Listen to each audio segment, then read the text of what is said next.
kuko ndi umurwayi, nkiza Nyagasani kuko amagufa yanjye yatanye n'umutima wanjye ukaba wakangaranye rwose. Izina ry'Imana Data na Mwana na Roho Mutagatifu.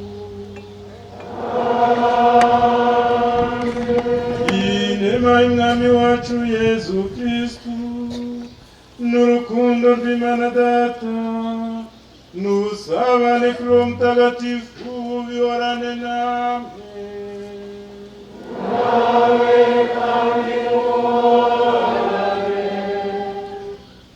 Bakristu bavandimwe,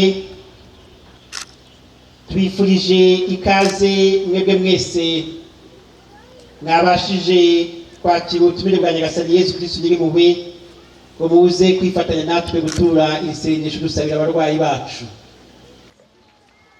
Tugiye kumva isomo rya mbere dusanga mu gitabo cy'umubwiriza, umutwe wa mbere umurongo wa 2 n'umutwe wa 2 umurongo wa 21 kugeza ku wa 23.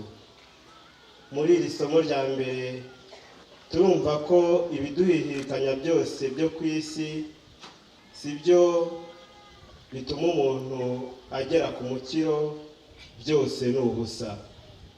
Kugira ubuhanga ni ugukora icyo Imana ishaka bikatugeza ku butungane. Tubitega amatwi.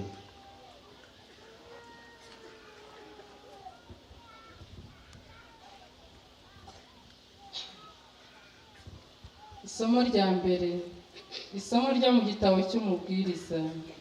Kohereti yaravugaga ati ibintu ni ubusa, ni ubusa busa koko, byose ni ubusa. Kubona umuntu wakoranye ubuhanga n'ubwitonzi bikamuhira, hanyuma agasangira ibye n'undi utarigeze abivunikira, nabyo ni ukuruhira ubusa. Ubwo se koko aba yararuhiye iki?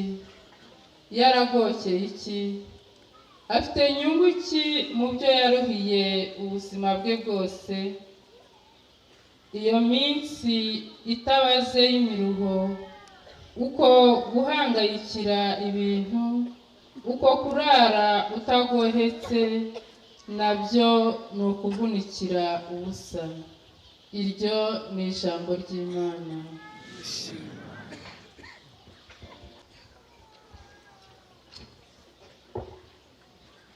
Tugiye kumva isomo rya kabiri dusanga mu ibaruwa Mutagatifu Pawulo intumwa yandikiye Abanyakoresi.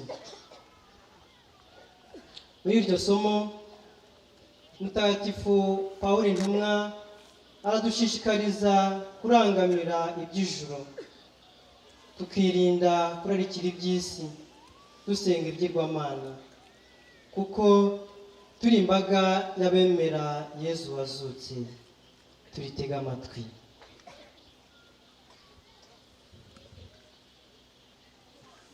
Isomo ryo mu ibaruwa Mutagatifu Pawulo intumwa yandikiye Abanyakolosi. Bavandimwe, ubwo mwazukanye na Kristo, nimuharanire ibyo mu ijuru aho Kristo ari yicaye iburyo bw'Imana. Nimurangamire iby'ijuru aho kurarikira iby'isi, kuko mwapfanye na Kristo, none ubugingo bwanyu bwihishe hamwe nawe mu Mana.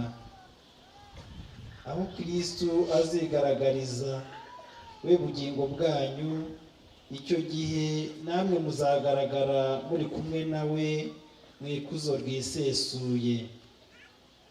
Nimucike rero ku bibarimo byose bibatera gutwarwa n'iby'isi, ku bwiyandarike n'ubusambanyi, ingeso mbi n'irari ribi, ibyifuzo bibi n'ubugungu butuma musenga ibintu nk'ibigirwamana. muherukiraho kubeshyana, kuko mwasezereye muntu w'igisazira hamwe n'imigenzereze ye, mugahinduka muntu mushya, uw'umuremyi ahora avugurura amwishushanya, agira ngo amugeze ku bumenyi nyakuri. Icyo gihe rero ntihazaba hakivugwa umugereki cyangwa umuyahudi, uwagenywe cyangwa utagenywe, umunyeshyanga cyangwa umushiti, umucakara cyangwa uwigenga, ahubwo haba havugwa gusa Kristo uba byose muri bose. Iryo ni ijambo ry'Imana.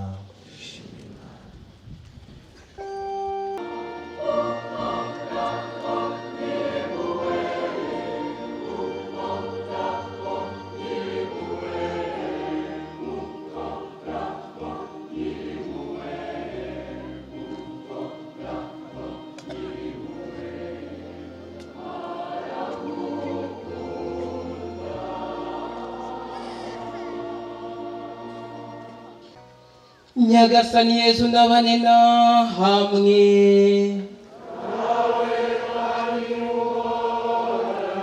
Amagambo yo mu Ivanjiri ntagatifu uko yanditswe na Luka.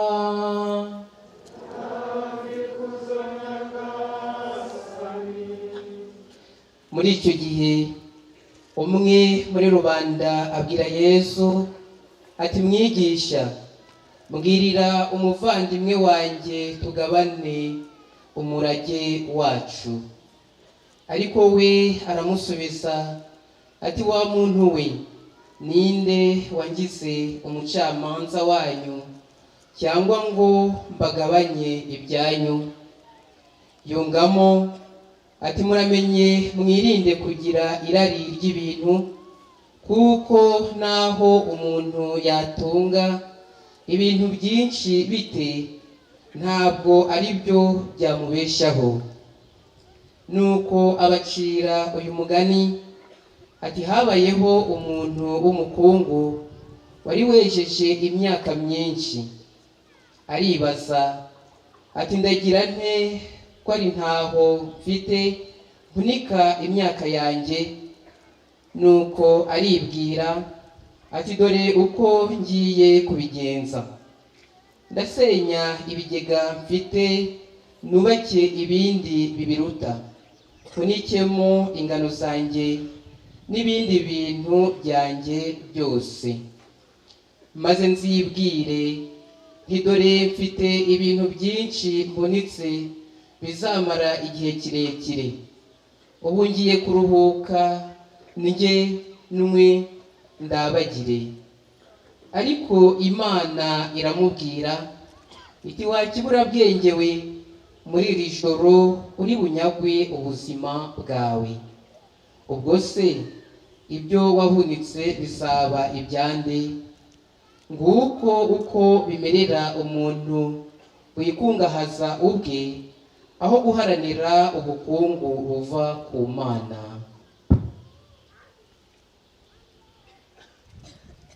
Iyo ni Ivanjiri ntagatifu.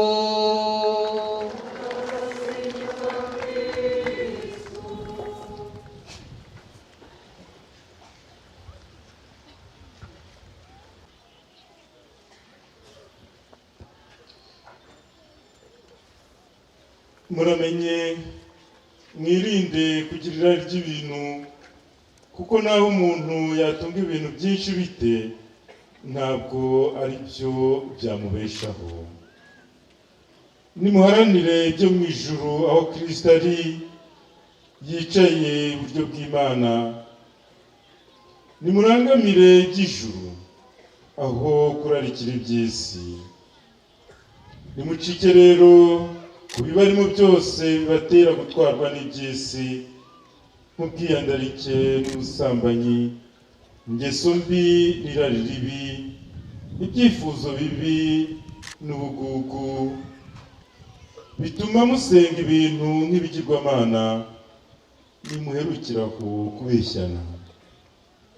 Bakristo bavandimwe, ntore z'Imana, Kristo Yesu akuzwe. Kristo Yesu akuzwe. Amasomo matagatifu yo kuri iki cyumweru aradushishikariza kwirinda irari ry'ibintu, ahubwo tukabaho duharanira ubukungu buva ku Mana. Mu ivanjiri tumaze kumva, Yesu Kristo yaduhaye inyigisho ikomeye mu gisubizo yahaye wari umusabye gukemura amakimbirane abavandimwe babiri bari bafitanye ashingiye ku mutungo bananiwe gusaranganya. Iri jambo rya Yesu Kristo rirakomeye, turizirikaneho, turihe umwanya uhagije mu buzima bwacu. Ati muramenye mwirinde irari ry'ibintu, kuko naho umuntu yatunga ibintu byinshi bite, ntabwo ari byo byamubeshaho.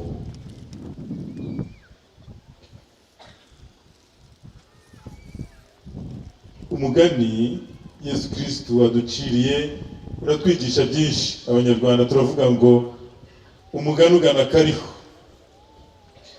Uyu mugani Yesu yaduciriye asubiza uriya wari umusabye gukemura amakimbirane mu muryango wabo, ugaragaza ubuzima bwa benshi muri twe. Buri wese arebe mu mibereho ye no mu mibereho y'abavandimwe be, abagenzi be, urasanga natwe uyu mugani utureba. Abantu bakoresha imbaraga zabo bagashakashaka ibintu, imitungo bakayigeraho, ariko rimwe na rimwe ugasanga igihe ugeze igihe cyo kuvuga ngo igihe kirageze ngo ntuze, ubuzima ugahita ubusiga aho ngaho, ukabisigira abo wabikoreye, nuko bagasigara babibyinamo, babyishimamo.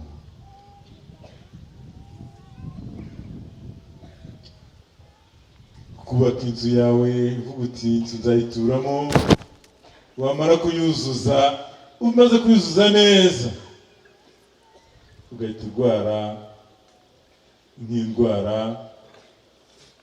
cyangwa se ugakora accident, ukora impanuka, ubwo ukagenda ubwo ngubwo.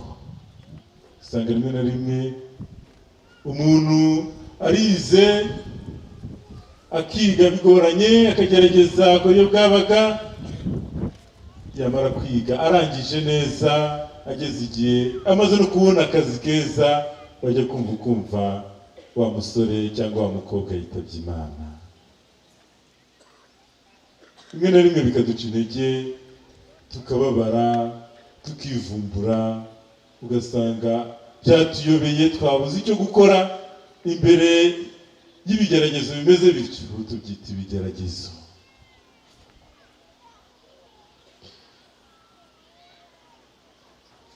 Isomo ngira ngo twakura muri umugani nuko tugomba guhora tuzirikana ko ibintu bibereyeho kudufasha, ariko ibintu ni abantu. Utariho nta gaciro ibintu biba bikimufitiye. Hari ndetse n'abagera kure bakavuga bati uyu muntu yakoreye ibintu rwose, akora byinshi, agera ku mutungo, reka tumushyingurane na bimwe mu byo yari afite. Uko wagenza kose ntabwo wabijyana byose, uba usigaranye wenda ahantu hangana iki, naho kandi bashobora kuzagera ikindi gihe bakazashyiraho undi muri za metero 2 cyangwa 1 n'igice bagugeneye. Muri Uganda niwe ejo bundi bakoze agashya, umugabo mu kumushyingura bashyiramo n'amafaranga ngo yari afite ibintu byinshi. Ese amafaranga yarayariye, uretse guteza ibibazo by'umutekano, kugeza ubwo abantu bajya bajya kurindirwa ngo abantu batazaza kutaburura ngo batware ya mafaranga. Duha agaciro, ibyo duha agaciro tubiha agaciro tuzirikana iki?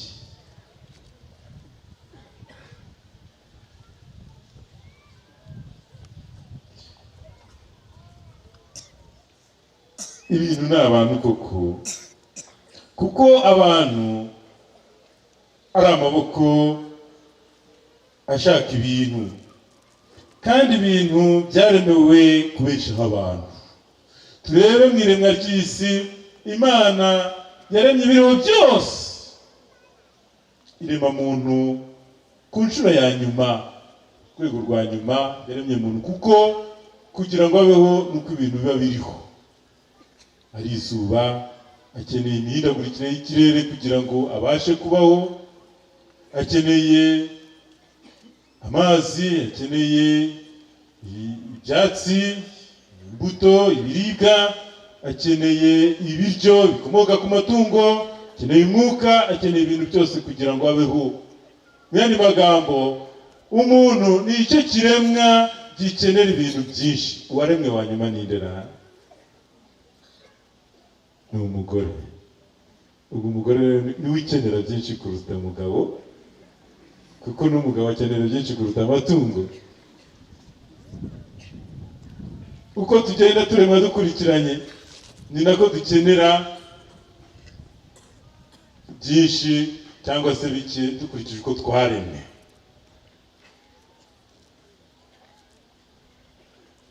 Niyo mpamvu mu mibereho yacu tugomba mbere na mbere kuzirikana agaciro k'ubuzima, n'igihe duharanira umutungo, mbere na mbere tugomba guha agaciro ubuzima n'umugenga wabwo. Umutungo wa mbere w'umuntu ni ubuzima, kandi ubwo buzima hari ubuzima bw'umubiri n'ubuzima bwa roho. Gusa ubwo buzima bw'umubiri n'ubwa roho butangwa n'Imana, umuremyi w'ibiriho byose.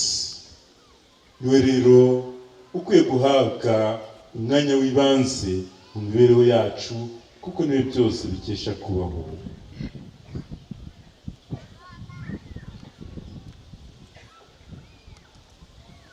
Dukwiye kuzirikana ko Imana niyo yahanze byose, kandi ikagena uko ibihe bigenda bisimburana.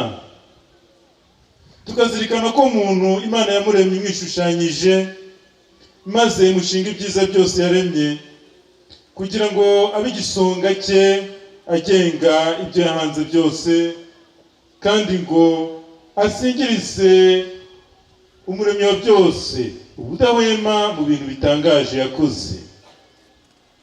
Nguwo umuhamagaro wa muntu, ngubwo ubuzima Yesu aduhamagarira kuri uyu munsi. Ariko se ubwo buzima tubamo dute?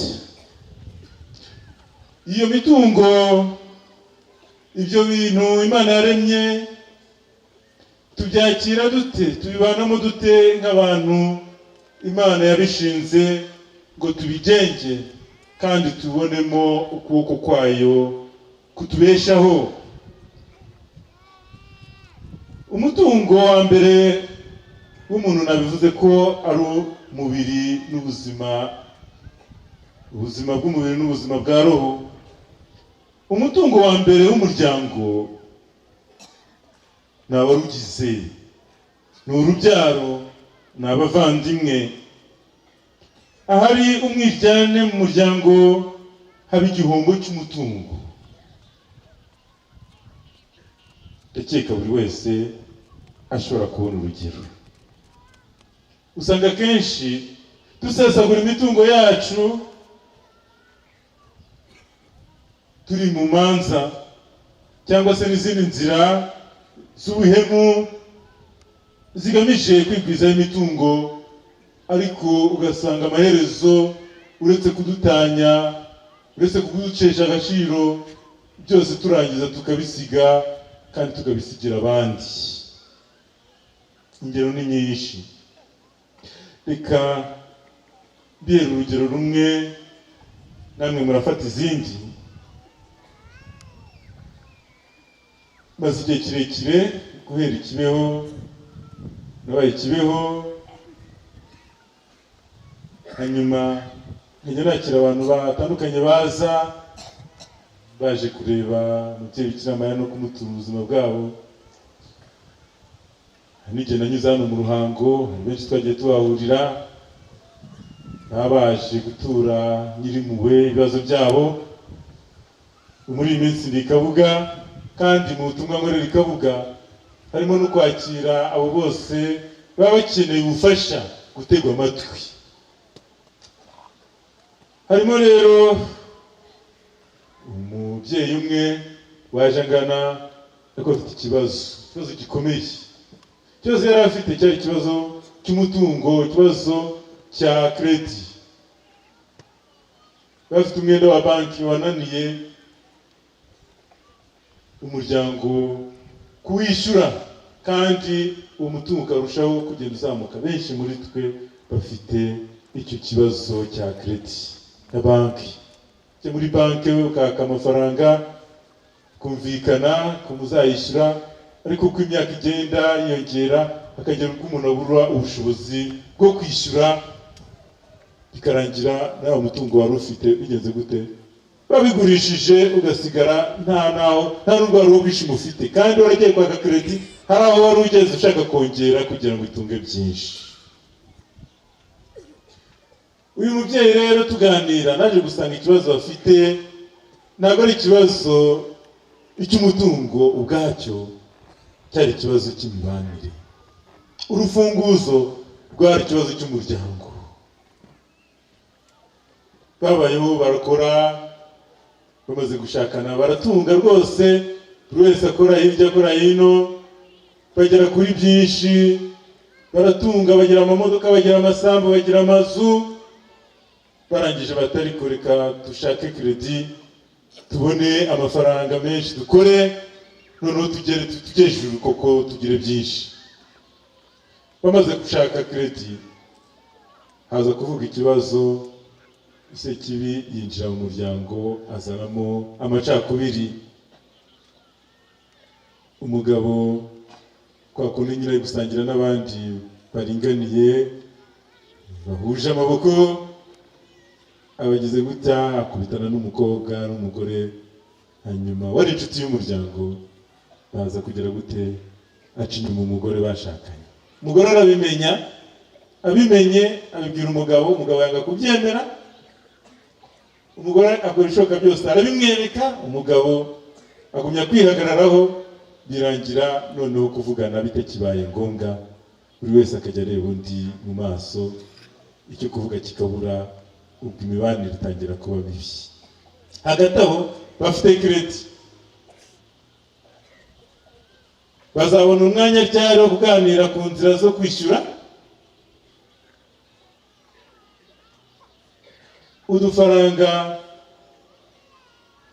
bari bamaze kugeraho, umugore ariyicara avuga ati birahagije, nta n'impamvu yo kongera gutanga amafaranga kuko ndatanga akajya mu bandi, kigira mu bagore.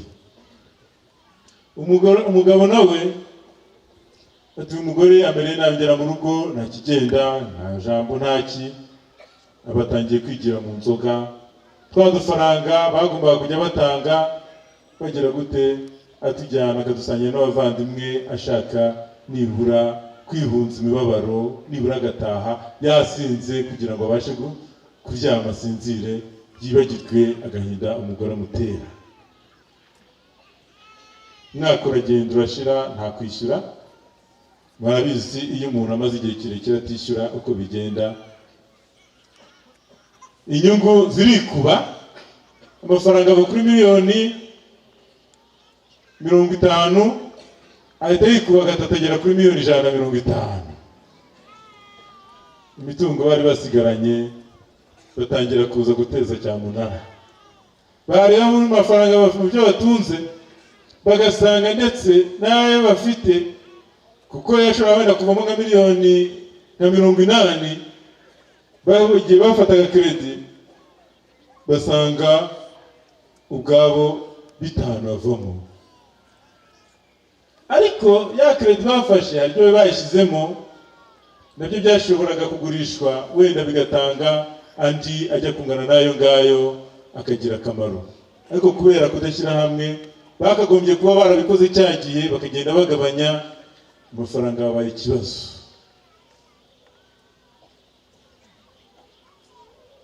Urufunguzo rwabaye uruhe rero?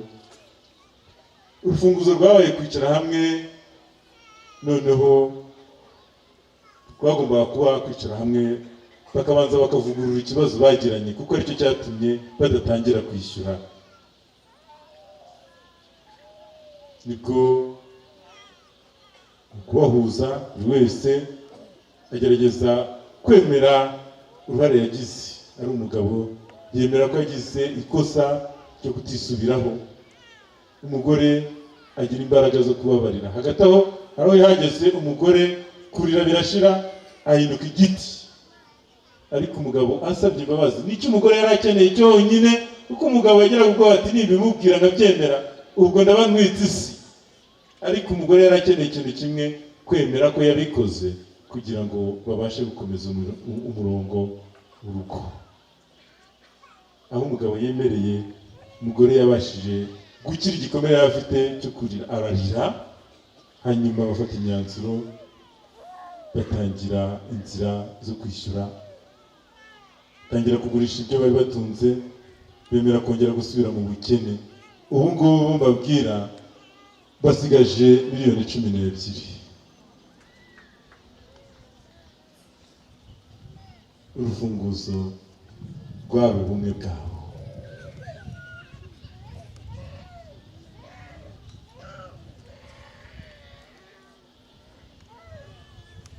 Wa mugani wa ya ndirimbo, hari indirimbo tuzi, sinzi nawe tukiyibuka ni y'abakera, indirimbo ya Mukamurenzi, murayibuka? Mukamurenzi, hari ba Mukamurenzi benshi bari hano.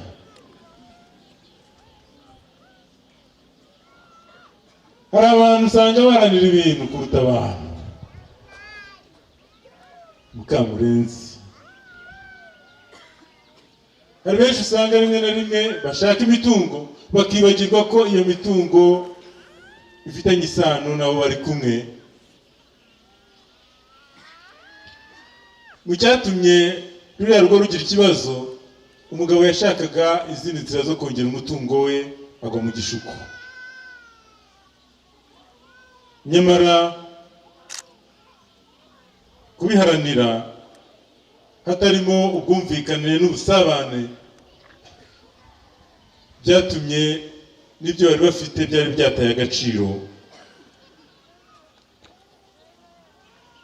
Mu gusoza uyu mugani Yezu Kristo yaduciriye uyu munsi, Yezu Kristo ubwe akoresha amagambo agira ati nguko uko bimerera umuntu wikungahaza ubwe aho guharanira ubukungu buva ku Mana.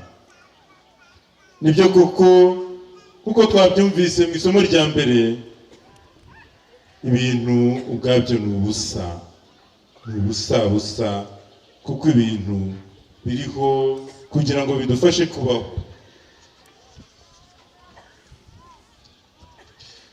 Bakristo bavandimwe,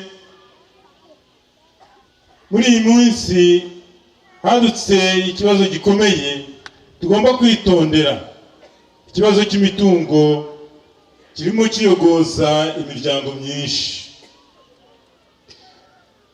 Umubwiriza arihanukira akavuga ati kubona umuntu wakoranye ubuhanga n'ubwitonzi bikamuhira, hanyuma agasangira ibye n'undi utarigeze abivunikira, nabyo ni ubusa. Hari ikibazo cy'imitungo, ikibazo cy'imibanire kubera imitungo, ikibazo cy'ubutabera muri Gatanya y'ubu ngubu cyagombye kongera kurebwaho, kuko uburyarya busigaye bwarabaye bwinshi. Namwe mumbwire, ni gute abantu bashinga urugo bagatandukana n'umwaka utarangiye, hanyuma muri uko gutandukana kwabo abatandukanye bakagabana imitungo yose.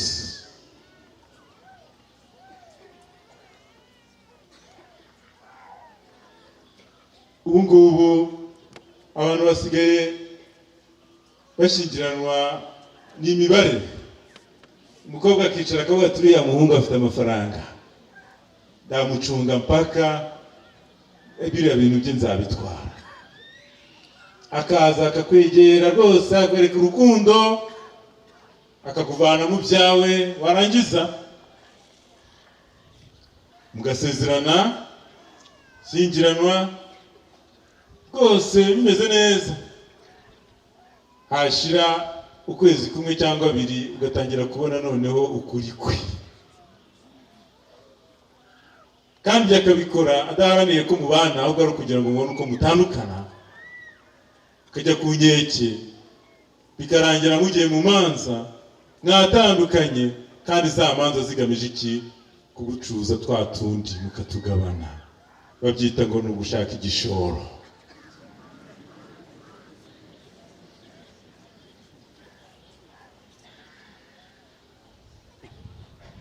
Ndakeka n'ubutabera bwari bukwiye gushyira ijisho muri izi manza, kuko izi manza ni imanza mbi, ni imanza z'amahugu. Rimwe na rimwe dushobora kwibeshya. Twitonde rimwe na rimwe, kuko hari uburyarya bwinshi buhari. Ugasanga rimwe na rimwe abantu bagize batya barakora, umuntu agakora ibye rwose, agashyiramo umutima we n'imbaraga n'ubuhanga ubwenge, akagera ku mitungo myinshi.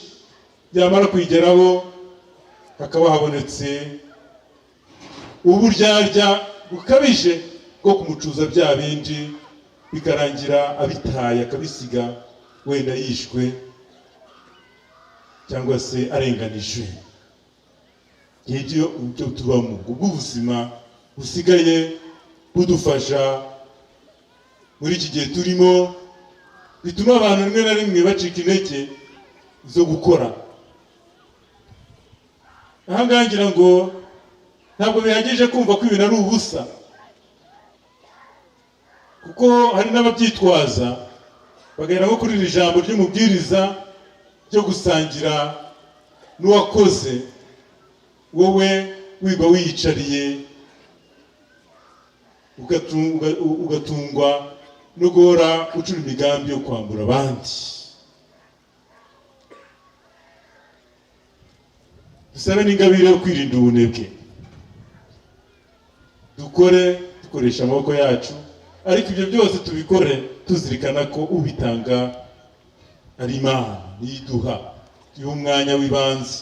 Uw'Imana umwanya w'ibanze ni umenya icyo agomba gukora. Ni isomo rya kabiri tumaze kumva. Paul Mutagatifu aratwibutsa icy'ingenzi. Icy'ingenzi se ni ikihe? Ati nimuharanire ibyo mu ijuru, aho Kristu ari yicaye iburyo bw'Imana. Nimurangamire iby'ijuru aho kurarikira iby'isi.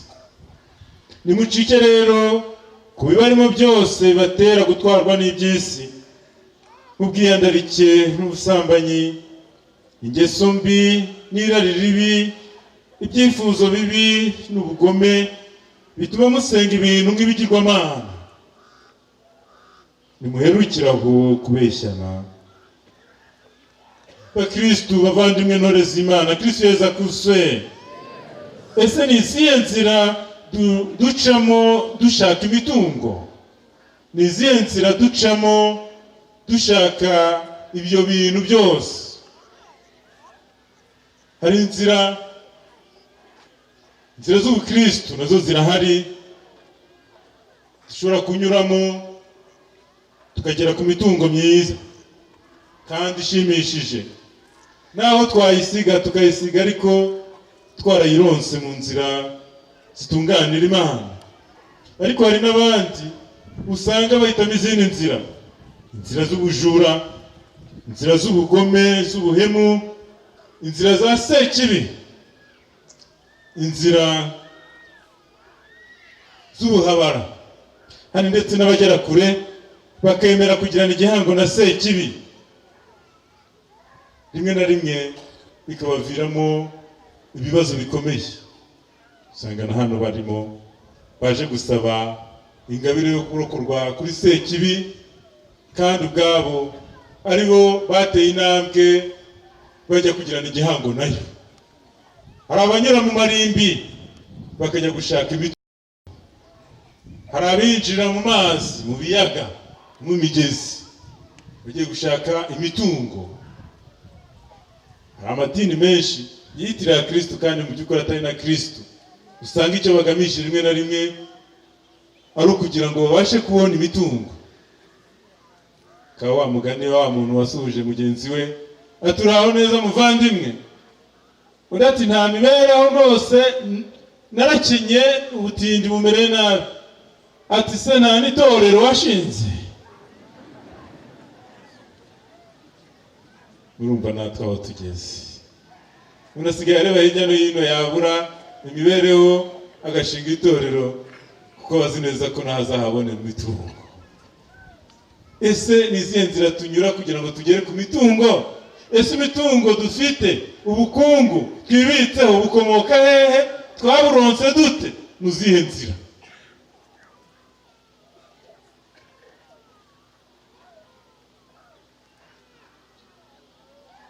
Urugendo twakoze tuza hano harimo ibyifuzo byinshi twaje gusaba, bimwe ndetse harimo no gusaba imitungo.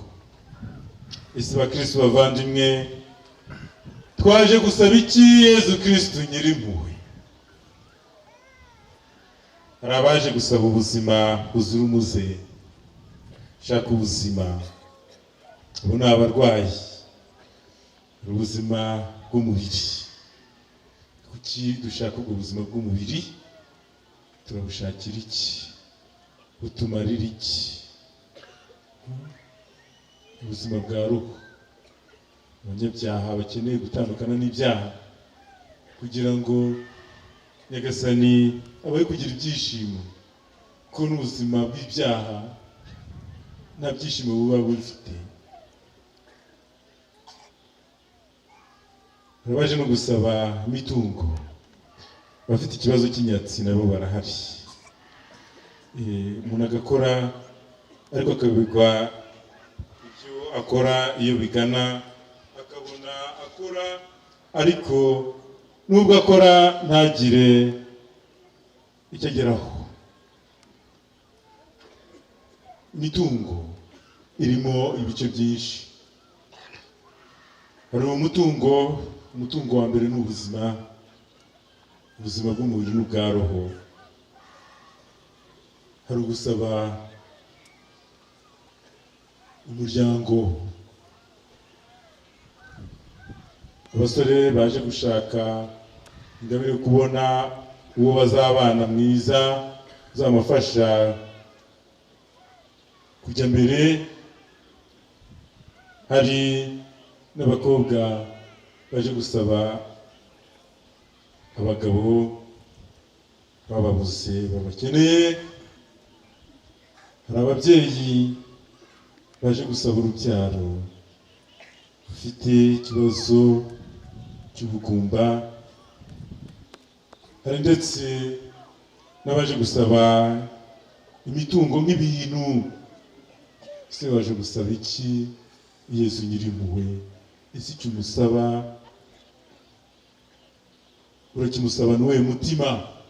Urifuza ko icyo umusaba kikugeza kuki? Kigufasha kubaho gute mu Kristo bwawe, mu buzima bwawe?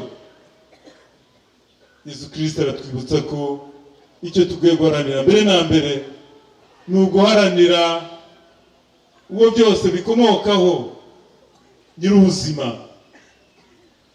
umuremyi w'ibintu byose. Dusabe rero iyo ngabire mbere na mbere yo kumenya guha Imana umwanya w'ibanze mu buzima bwacu, Roho Mutagatifu atuyobore mu kumenya n'icyo dusaba n'agaciro Imana ifite muri ibyo dusaba. Ese Imana ifite akahe gaciro mu byo twaje gusaba uyu munsi? Kuko hari ibintu igihe kimwe na bimwe tuza gusaba ugasanga dutashye turira ngo nta gisubizo twabonye, nyamara twashobora kukibona ariko dusaba ibidakwiye. Niyo mpamvu mu isengesho ryacu mbere na mbere dusabe ko gushaka kw'Imana kuzuzwa mu buzima bwacu. Dusabe ingabire yo kwirindira ibintu, maze tubeho duharanira ubukungu buva ku Mana. Nibyo soko y'ibyishimo bisendereye, niyo mahoro yacu, niyo buzima bwacu. Yesu Kristo niyo buzima bwacu. Turasubiramo aya magambo: Yesu Kristo niwe buzima bwacu. Yesu Kristo niwe mahoro yacu. Yesu Kristo niwe byishimo byacu. Yesu Kristo ba mugenga w'ibyo dutunze byose. Yesu Kristo bari wowe nkomoko y'ibyo twifuza byose. Yesu Kristo ba igisubizo cyerekerwaho ibyo twifuza byose.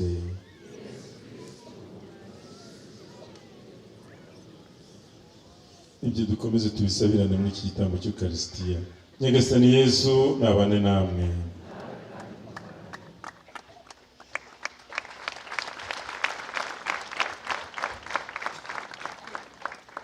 Bakristo bavandimwe, Kristo Yesu akuzwe. Kristo Yesu akuzwe. Uko babinsabye rero ngiye kuvuga amagambo make cyane kubyo padiri amaze kuvuga mu rurimi rw'Igiswahili ku bashyitsi bacu batumva hari Ikinyarwanda neza. Wakristo wapenzi, padri alianza na kusema akirudilia maneno matakatifu yenye tulisikia ndani ya Injili na hata masomo yote mbili, ya kwanza na ya pili. Anasema tuangalie mambo ya juu, tusiangalie ama tusikonsidere ama tusipane kabisa uzito kwa ajili ya mambo ya dunia ya kawaida. Na ndio kiini ya maneno yenye tulisikia kwa siku ya leo. Naye padri aliendelea na kueleza kama Mungu Yesu Kristo mwenye alituleta hapa ndiye utajiri wetu. Na wakati Mungu alianza kuumba, aliumba mbingu na dunia, na mtu ndiye alikuwa wa mwisho kuumba. Na wakati alimaliza kumuumba, alimpatia amri ya kutawala yote iliyoumbwa. Njoo kusema nini? Njoo kusema kama hiyo vitu vyote vyenye Mungu aliumba ndiyo ni lazima kwa mtu, kwa maisha yake, kwa furaha yake, ndiyo. Lakini ile yote ilipaswa enda chini ya uwezo wake. Hapana ile vitu kuingia juu ya uwezo wa mtu. Na pale njoo kwenye mambo inaharibikia. Hadi unakuta sasa vitu njoo vinatuongoza. Unakutana vile vitu Mungu alitupatia hata inafika wakati yenye inatukosesha na amani. Inatukata vipande ndani ya jamaa zetu. Unakutana tunaenda na kumatribunal sababu ya hiyo. Sababu ya nini? Sababu vitu sasa ndio sasa vinaongoza maisha yetu. Na padri aliuliza, unaishi namna gani?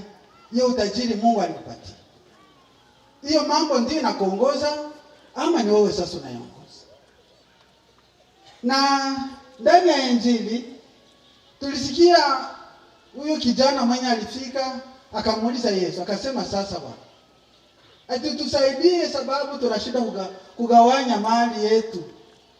Utusaidie tuone namna gani tutagabulana ile vitu yote yenye tulipewa, yenye labda jamaa ilitafuta, labda kila mtu akamate sehemu yake.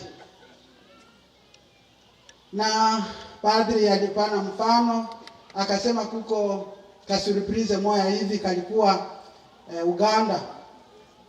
Ati kuko mtu mwenye tajiri alikufa, na wakati alimaliza kufa wakamuzika na faranga kidogo zenye alikuwa nazo.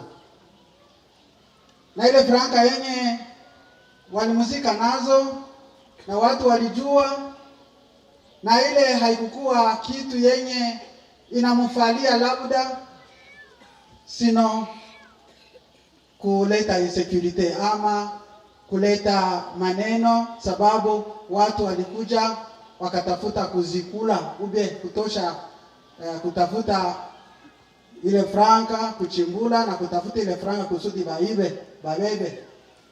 Wakristo wapenzi, padri aliendelea na kueleza kama ijapokuwa unatafuta vitu vingi, ijapokuwa labda unajenga nyumba, unafanya na vitu mingi sana ya hapa duniani, lakini kama una Yesu Kristo, samoya kama vile maneno matakatifu litueleza, utamaliza jenga, labda utamaliza soma ile siku unapata diploma, wanafanya collation, na ile siku labda gari itakuanula, inakutosha munjia, unakutana labda malali nyingine ya mbaya inafika, unakufia pale, unaacha diploma, unaacha franka, unaacha yote.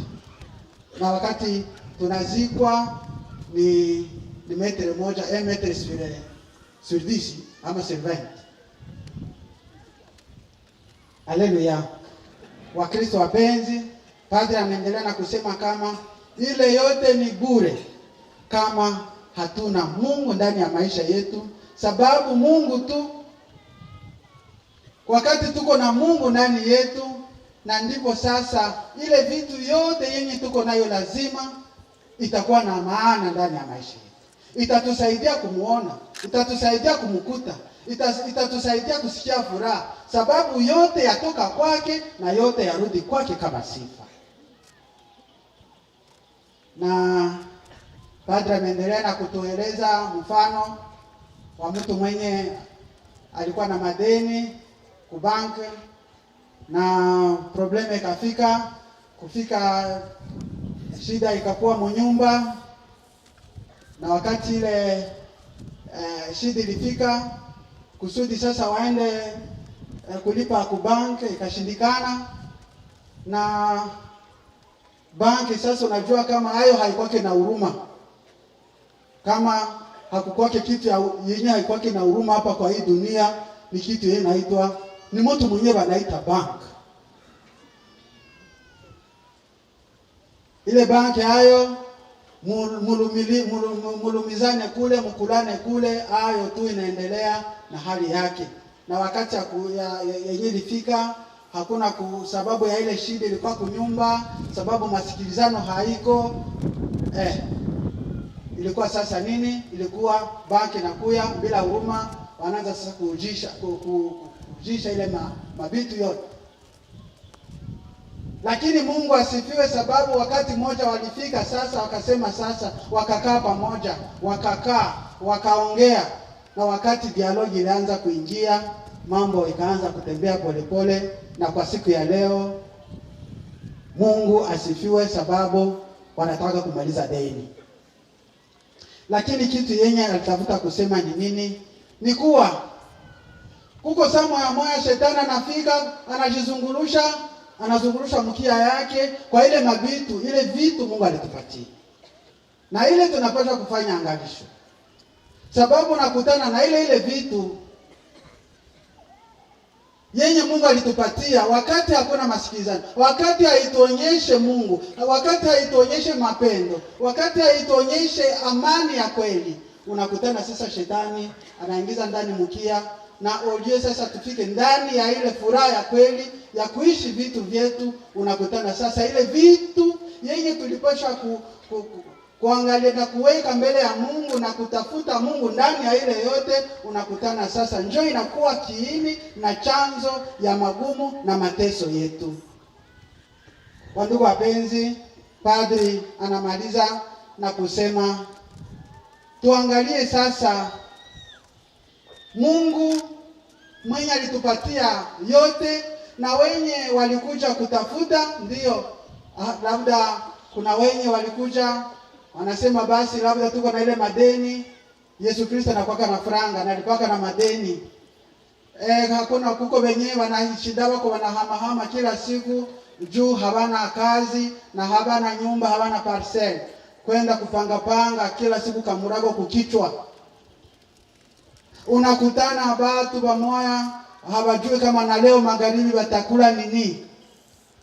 Ndiyo tuko na lazima ya hiyo yote. Yesu Kristo atatupatia, lakini akishatupatia ile tutafanya nayo nini? Itatusaidia na nini? Kumjua Mungu ama kwenda mbali naye? Haleluya. Labda nitaongeza kidogo tu kukamilisha na nimalize. Kuna mama mwenye ile ni yangu sasa, ile ni yangu. Kuna mama mmoja alifika, alitukuta hapa, akatuambia tumuombee wana yake basi naye apate kazi, afanye nini. Basi tukamwombea, alikuwa amelia mpaka machozi kumagoti. Wakati ilifika alipata ile franka, wakajenga, na kazi mzuri sana. Mzuri bikakuwa mzuri kabisa. Na Bwana naye alifika akashukuru siku ya kwanza. Lakini wakati ile franka ilikuwa mingi sana, neema za Mungu zilishuka kabisa, zikashuka. Bwana hakuonekana tena kwa nyumba, bibi hakumuona tena Bwana, bulevi njoo bulevi, shida njoo shida. Na bibi tena alirudia akatuambia, sasa mnajua nilifika hapa mara ya kwanza kuomba vitu, franka, kazi. Sasa ile yote ilishanizalia mchoko. Angalia hizo masikatrisi iko na kipasulio kufika hapa. Ati ni ngumi ya bulevi ile. Ni chupa walinipiga kukichwa na badisha lewa. Sasa mimi naomba ile yote yenye mliomba kusudi Mungu atupatie. Mimi natafuta sala kusudi Mungu alunguze yote. Wakristo wapenzi, Mungu aendelee na kuwajalia yote yenye mlikuja kuomba hapa mtapewa, lakini kama mnapewa yenye mlipewa mtaishi namna gani? Amen. Wino Roho Mtakatifu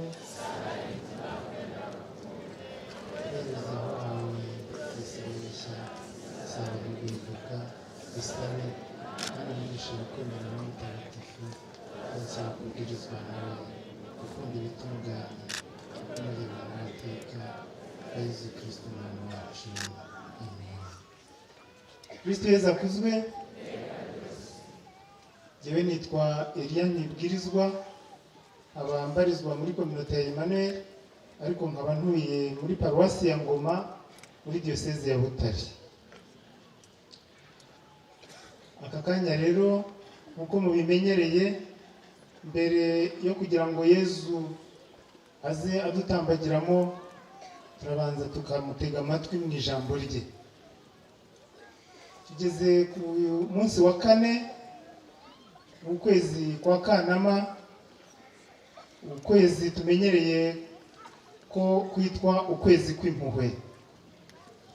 Uku kwezi rero ni ukwezi Kiliziya idushishikariza kwikebuka, tukareba aho tugeze ku bijyanye n'urukundo n'impuhwe tubwirizwa n'Ivanjiri. Ngora Yesu Nyirimpuhwe nayo yifuje ko uyu munsi dufatanya kuzirikana icyo gikorwa cy'urukundo n'impuhwe. Turifashisha ijambo dusoma mu gitabo cya Tobi umutwe wa 4 umurongo wa 16. Aragira hati, umugati wawe jya usangira n'abashonje, n'abambaye ubusa ubahe ku myenda yawe. Kristo Yesu akuzwe. Aya magambo namwe mu magambo y'impanuro ndetse n'umurage umusaza Tobiti yabwiye umuhungu we Tobi. mu gihe yumvaga ubuzima bwe buri mu marembera. Mu by'ukuri yamushishikarije kugira urukundo n'impuhwe nk'uko nawe ubwe byamuranze, turi bubivugeho. Ariko impuhwe ni iki? Hari umupadiri witwaga Raphael Sekamonyo, kugira ngo yapfuye ndetse afite ni iyo titre y'icyubahiro ya Musenyeri. Hari ibyo yanditse rero atubwira ku mpuhwe, akagira ati impuhwe ni umugenzo mwiza w'imbonezabupfura utuma umuntu abona umunyabyago akamubabarira kandi akamufasha. Bivuze rero yuko iyo umuntu ageze imbere y'uri mu kaga, imbere y'ubabaye, imbere y'ufite ikibazo runaka, yumva hari aho bimukoze ku mutima kandi akagira ikintu akora. Impuhwe ni indatana n'undi mugenzo mbonezamana witwa urukundo. Nta rukundo ruhari, impuhwe ntabwo zishoboka. Ariko kandi none impuhwe zibuze, urukundo ntirwagira aho rufata. Iyo migenzo yombi rero ni indatana. Umuntu ayigereranya n'igiceri. Igiceri ushobora gufata ijana, icya 50 cyangwa se icya 20 cyangwa se ikindi giceri. Igiceri kigizwe n'impande ebyiri. Izo mpande zombi rumwe ntabwo rwabura. Hari uruhande rw'imbere n'urw'inyuma, zombi rero zigomba kubaho byanze bikunze kugira ngo icyo giceri cyitwe gutyo. Impuhwe rero n'urukundo ntabwo bijya bitana. Kristo Yesu akuzwe. Kuki tugomba kwita ku mbabare? Gukunda no kugira impuhwe ni ugushyira mu bikorwa itegeko ry'Imana ryo gukunda Imana na mugenzi wacu. Iryo tegeko ni ryo rizaducira urubanza ku munsi w'imperuka, aho bamwe bazabwirwa aya magambo dusoma mu Ivanjili ya Matayo umutwe wa 25 umurongo wa 34 kugera ku 36. Bagira bati, nimuze abahawe umugisha na Data, muhabwe ingoma mwateguriwe kuva isi ikiremwa, kuko nashonje mukamfungurira, nagize inyota mumpa icyo kunywa, naje ndi umugenzi murancumbikira, nari nambaye ubusa muranyambika, nari ndwaye muransura, nari imbohe muza kundeba. Ayo ni amagambo tuzabwirwa ku munsi w'urubanza rw'imperuka. Ariko sayo yonyine. Muri uwo mutwe w'iyo Vanjili wa 25 ku murongo wa 41 kugera kwa 43,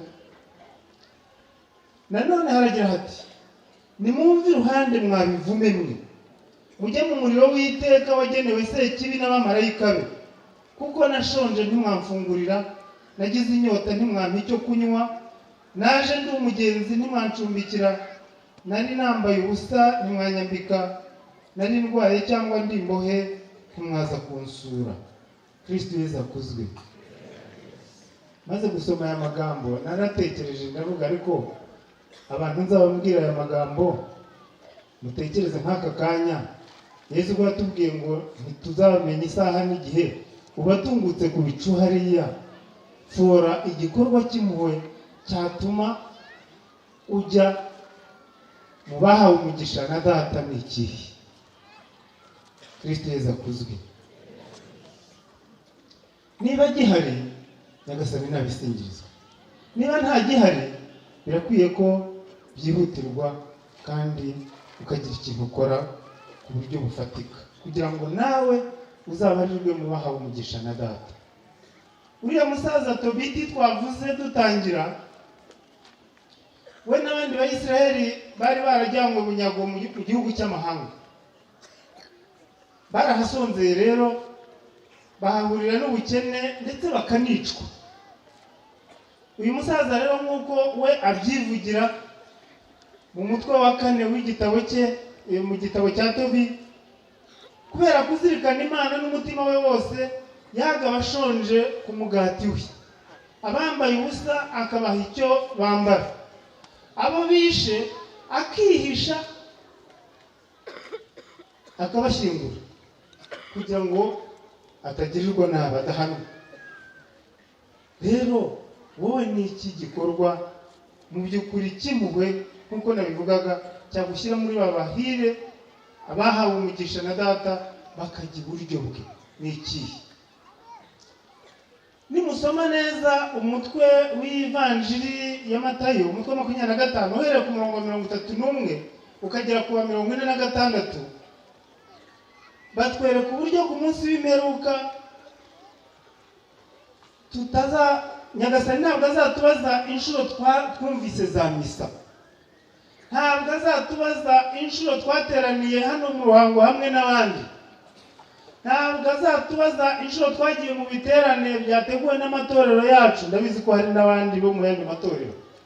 Ntabwo ari ibyo ngibyo azatubaza, ahubwo tuzabazwa icyo twahakuye, icyo Nyagasani hatubwiriye tukagishyira mu bikorwa.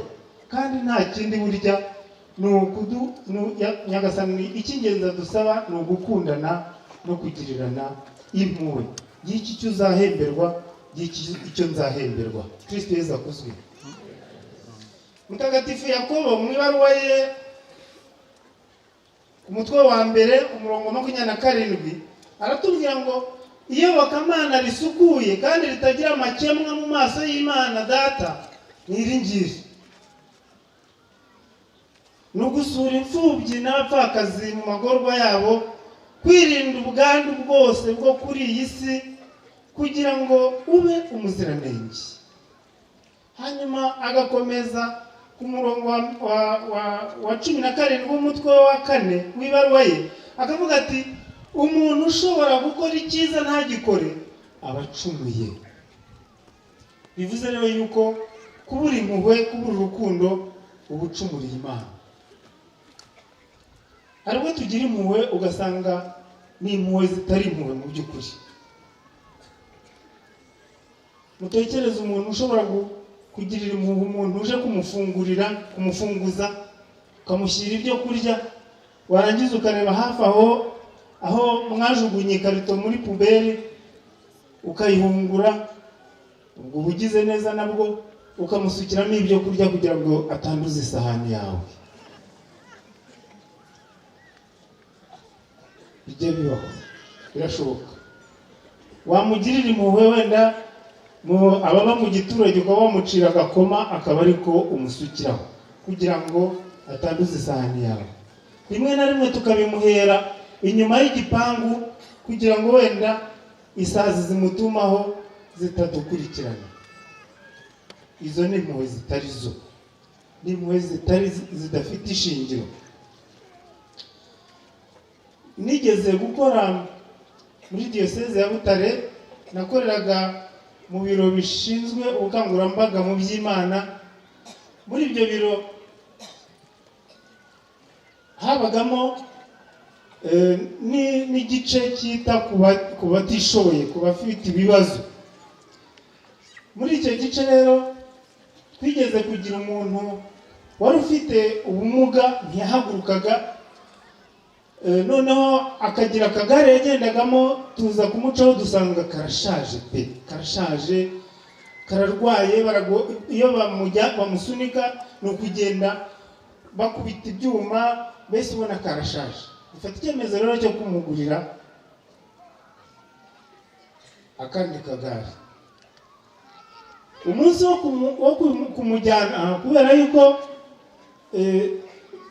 twagakoresheje hano i Gatagara, byasabaga yuko tumujyanayo kugira ngo bamupime igare aho akwirwa. Twaragiye rero n'imodoka, tumugeze iruhande, nabwiye ko ntiyivanaga aho ari, bamuterekaga mu igare nye. Noneho bamushyiragaho ku muhanda bakigendera aho yabaga, bakigendera. Murumva ntiyashoboraga kuryivanamo, nta kindi yashoboraga kwikorera. Iyo yakeneraga kwisuganya nta kundi yashoboraga kubigenza, yabirangirizaga aho ngaho byose. twamugezeho rero byamugendekeye gutyo. Hari imvura yamunyagiye, murumva ukuntu byari bimeze.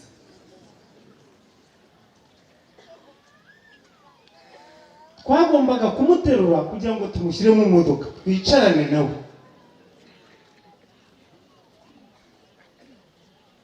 Byabanje kuba ikibazo, tukarebana ariko umwe muri twe aza kutubwira ati ese ko twagiriye umuntu impuhwe, none se turasubirira yaho? Yakoresheje umugani w'ikinyarwanda ntasubiramo aha ngaha, bamwe mushobora kuba mutekereza nk'ukoze hahandi arangirizayo. Ati rero nimuve muri ibyo, muze duterure umuntu impuhwe twagize tuzirangize. Twarabikoze, tumushyira mu modoka, tugeze i Gatagara bamwe bamwitaho uko bagombaga kubigenza kugira ngo mbese baramusukura mu yandi magambo.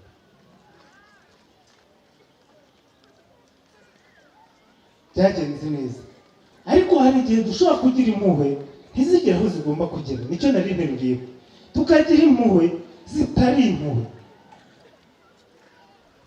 Tuzajya tubyirinda. Kubw'abantu, hari abantu bakundika n'abadakundika.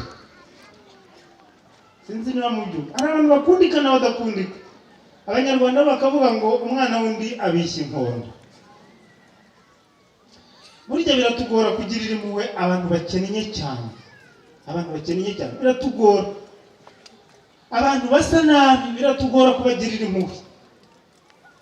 Abantu barwaye bakaremba bakamara igihe barwaye biratugora kubagirira impuhwe. Njya mbona abantu hariya i Butare, hari ibitaro bya Kabutare, hakaba n'ibitaro bya kaminuza. Njya mbona abantu barwara ababo bakabata bakabasiga aho ngaho bakagenda kubera ko bararambiwe. Abantu nk'abo kenshi biratunanira kubagirira impuhwe. Mu yandi magambo, abakeneye impuhwe usanga atari bo bazigirirwa. Iyo tugeze imbere rero y'ukeneye impuhwe, dutangira kwibaza byinshi. Ngo ariko ubundi buriya kumera kuriya si we wabyiteye? Buriya iyo ashyira amaboko hasi ntaba ameze neza nk'abandi? Buriya adakora ibyaha aba yarafunzwe cyangwa abarwaye uburwayi nka buriya? N'ibindi byinshi. Tugatangira kwiha impamvu zo kuba tutagirira umuntu mubi. Ku Mana rero mubimenye, ukeneye impuhwe arazigirirwa, ibindi bikazaba biza nyuma. Yesu we yaratubwiye ati, ibyo mwagiriye umwe muri abo bavandimwe banjye baciye bugufi, nijye mwabaga mubigiriye. Igikorwa cy'impuhwe rero dukoze tuba tugikoreye Yesu ubwe, tuba tugikoreye Imana, kandi niwe uzabiduhembera. Ni nibyo tuzahembera. Igitabo cy'Imigani umutwe wa 19 umurongo wa 17 baratubwira ngo ugiriye impuhwe umukene abagurije Uhoraho, kandi iyo neza niwe uzayimwitura. Kristo Yesu akuzwe. Hari agakuru gashushanyije kamaze iminsi gaca kuri za WhatsApp abazigira. Hanyuma ako gakuru kerekana umugore ngo wakundaga gusenga cyane, akajya mu misa agahora yifuza kubona Yesu, akamubonesha amaso ye, ngo yanaryama akarota icyo cyifuzo cye. Rimwe rero ngo yumva ijwi riramubwiye, atangiye kugira icyo cyifuzo cye, riramubwiye ati witegure ejo nzaza kugusura. Arishimye, si wabonye buke. Arategura, arateka, arategura ibyo kunywa, mbese nk'umuntu witeguye umushyitsi. Arambara neza, arangije yumva umuntu arakomanze ku rugi. Ubwo rero murumva uko yasohotse n'ibineza neza. Akinguye rero yahise akubitana n'umuntu umerewe nabi, ugendera mu mbago. Aramubwira ati, muvande, ntacyo wandusha ngo nishyire mu nda ko inzara yanyishe, cyangwa ngo umpe agaceri byibura agaceri ni ukuvuga ntabwo ari umuceri wo kurya, ni igiceri cy'amafaranga, nkajya kwigurira utwo nshyira mu nda ko inzara yanyishe. Noneho tore kimviranga nifite umushyitsi ukomeye none kije kuntesha umwanya, vira havuba, ahita yigendera. Akivaho mu kanya gato yumva nanone ku rugi hari umuntu ukomanze, arasohoka, ahageze ahurirana ngo n'akana k'agasore kirukanka cyane kahagira, aramubwira ati hari abantu bamereye nabi bashaka kunyica, none ntabara umpishe. Batumwa n'ikivanga, njye nifitiye umushyitsi wanjye, nagize ngo ni nawe wangendere, none uje kundamangaho kuntetaho. Ubwo umwana nyine yahise akomeza arigendera. Hashize akanya nanone yumva umuntu arakomanga ku rugi, asohotse aragenda asanga ni umuntu w'umubyeyi ucigatiye umwana ashonje ameze nabi. Aramubwira ati nta kintu wamfungurira? Ati dore ndonse umwana ariko nta kintu mfite. Ndamubwira ati ikimvira ngaho, ubundi se bibyara bo bidashoboye kurera bishaka ikigo, ni njyewe nzabarerera. Nuko aragenda. Mudamu rero ahama aho ngaho ategereje umushyitsi we w'imena. Buragoroba, bugorobye rero abona hari nta kije, atangira kwijujuta, arijujuta ati ko Yesu we aranabeshya burya. Muri ako kanya rero yumva ijwi riramubwiye riti rero ntabwo wamenye, jyewe naje muri wa muntu umeze nabi ufite imbago, ngusaba ifunguro ntaryo wampaye, wanyirukanye ndagenda. Ariko sinabyaciriye, naje muri wa musore wagusabye ubuhungiro, ntabwo wanyakiriye. Ntibyaciriye, nazanye na mama anteruye,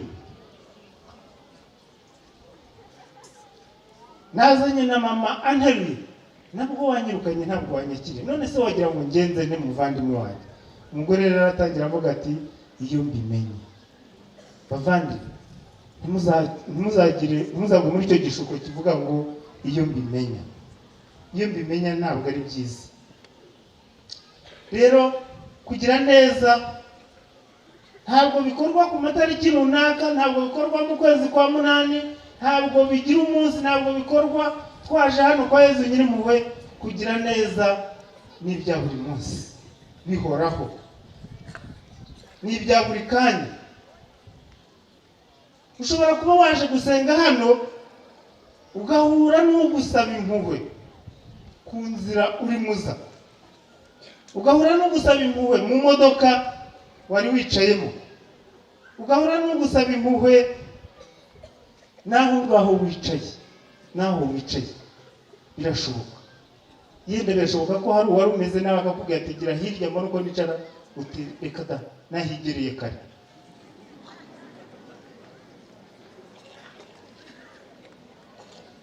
Ntukihute rero wibwira ko uje guhura na Yezu kandi wamwirengagije muri wa wundi wari ukeneye impuhwe, wagusabye impuhwe ukazimwima. Burya Yezu ubu muciyeho ukajya kumushakira aho atari. None se tubigenze dute? Dukora iki? Ayo ni amagambo imbaga yabwiye Yohani amaze kuyigisha. Dusoma mu Ivanjiri ya Luka umutwe wa 3 ngo tubigenze dute, twese dukora iki? Atangira kubabwira. Najya mbabwire ko abakene ndetse n'ingorwa z'amoko yose bahozeho, bariho kandi bazahoraho. Turababona aho dutuye, turababona aho tugenda, turababona aho dukorera. Turasabwa rero gukanguka tukababona, tukabagirira impuhwe, tukabitaho kugira ngo tuzabashe kwakira Yezu ubarimo. Yezu ari muri bariya bose bakeneye impuhwe. Rero kugira ngo tuzabashe kubigeraho ni ngombwa gutangira imyitozo mu tuntu duto. Ni twinshi, reka mbabwiremo tumwe kugira ngo dukomeze n'ibindi. Icya mbere, kwitoza gusekera abantu. Papa Francisco yibutsa abakristo ko bagomba guhora bishimye. ibyishimo rero murabizi n'ahandi bigaragarira mbere na mbere ni mu maso. Niba udakambije agahanga, niba ushobora kumwenyura. Ikintu rero kigaragara abantu b'iki gihe dukabya kuba abaseriye. Abaseriye, umuseriye ni iki? Ni umuntu udaseka, umuntu udakina, umuntu mbese ufite ibindi ahugiyeho. Aba ari seriye. Tugomba kuba abaseriye. Iki kintu rero cy'ubuseriye kiratuma tutagira impuhwe. Abantu bameze gutyo babaseriye, biragoye ko babonera ababakeneye umwanya, ababakeneye impuhwe ngo babonere umwanya. N'uwo wafashe umeze gutyo ntabwo bimufashe cyane, kuko icyo akeneye kurusha ibindi ni ukugaragarizwa ko akunzwe, ko ari nk'abandi, nubwo wakennye cyangwa se yagirijwe n'akandi kaga. Undi mwitozo wa kabiri ni ukubwira abantu kenshi ko tubakunda kandi tukabibabwira tutababeshya. Kristo Yesu akuzwe. Uhereye mu rugo iwawe, wa mugabo we, wa mugore we, ubwira uwo mwashakanye ko umukunda. Ubwira abana bawe ko bakunda. Ubwira ababyeyi bawe kuba bafite ko bakunda. Ubwira abavandimwe bawe kuba kibafite, ubabwire ko bakunda. Ndetse n'uhaye imfashanyo uko yaba ingana kose, ugerekeho ijambo ry'uko umukunda. Mu bigo byacu by'abihaye Imana, ubwire mugenzi wawe ko umukunda. Ibyo ngibyo bizagira akamaro. Ni umwitozo mwiza kandi uzadufasha. Undi mwitozo ni ugusuhuza abantu duhuye nabo kandi twishimye, tukabikora muri bya byishimo. Ubanza hari ngo gusirimuka bitajyana no kugenda umuntu asuhuza abantu abahobera biriya na biriya. Ariko umusirimu w'umukristo ntabwo agomba kwisanisha n'abatari abakristo. Niyo haba hariho icyorezo nka Ebola nk'uko tumaze iminsi tubyumva, niyo twaba turi mu gisekuru cyihuta, mu kinyejana cyihuta nk'uko tubivuga, ariko se byibura twabura no kubwira umuntu ngo waramutseho, wabura no kubwira umuntu uti wiriweho, wabura no kubwira umuntu uti uraho, cyangwa se ngo namupepere. Wihuta ariko namupepere. Abantu nyine nk'uko nabivugaga ngo twabaye baseriye.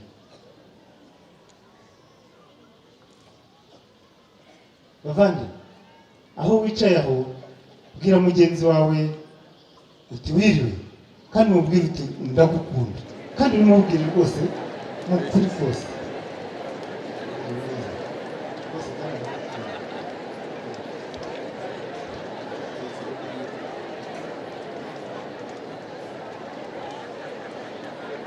Murakoze cyane. Mujye muhora mubigenza gutyo. Umwitozo wa kane ni uwo kugabanya ku myambaro yacu tugaha abatagira icyo bambara. Twagumije kubyumva. Reka mbatume rero, reka mbitumire. Buri wese ajye aho abika imyambaro ye, haba mu gakarito, haba mu gatebo, haba ku musumari, haba muri garderobe, haba mu ivarizi. Ugenda urebe, nusanga hari imyenda imaze amezi 3-4 utambara, urebe niba atari impamvu yuko wenda yacitse, cyangwa se atari impamvu yuko ari wa mwenda userukana mu birori. N'ubu hasanga uwo mwambaro ni ikimenyetso cy'uko utawukenera cyane, ariko hari uwukeneye, uzamushake ubumuhe, kuko hari uwukeneye.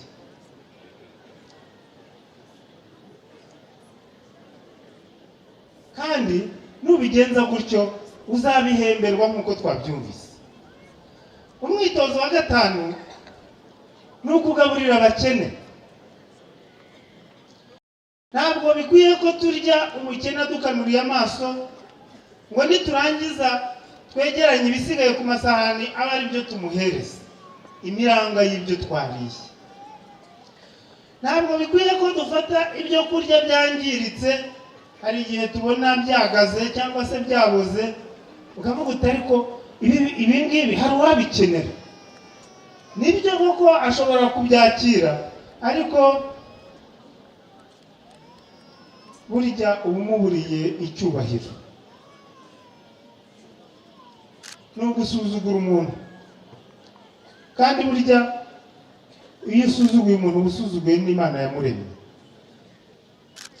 Umwitozo wa nyuma ngira ngo mbabwire ni uwo gutoza abana bato kwita ku bakene. Twabyumvise uyu musaza Tobiti yahamagaye umuhungu we amubwira impanuro zijyanye n'uko yabayeho nawe ubwe.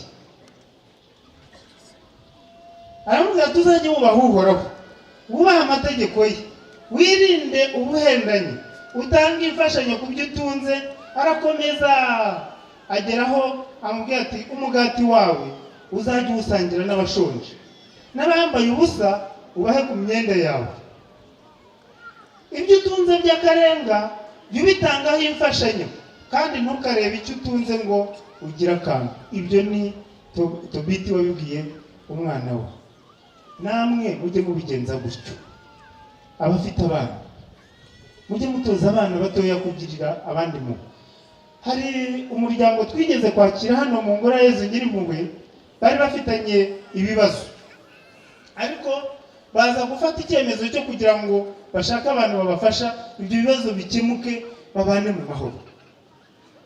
Mu kubafasha twabajije abana niba nta kintu cyiza bumva bashobora kuba bakesha umubyeyi wabo.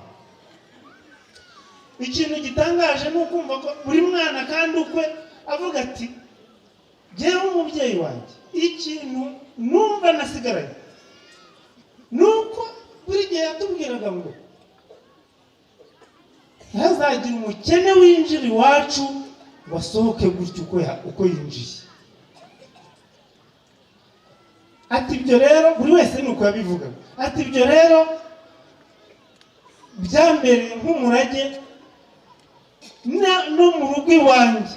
Ntabwo nanjye bitoza abana banjye, ntabwo nemera ko umukene yakwinjira ngo abure n'akantu na gatoya.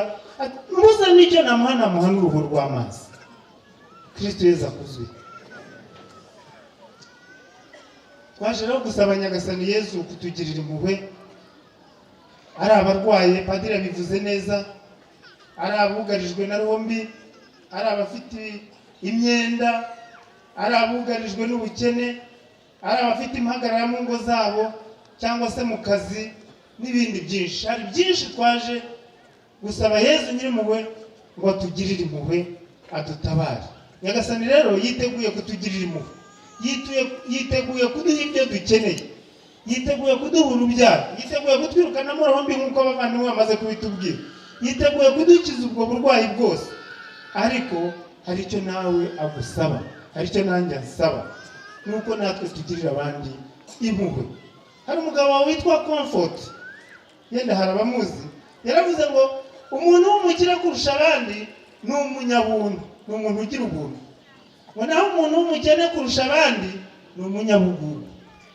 Dusabe Nyagasani kugira ngo aturinde iyo ngeso mbi y'ubugugu, ahubwo atuzemo imigenzo myiza yo kugira ubuntu, urukundo n'impuhwe. Kristo Yezu akuzwe.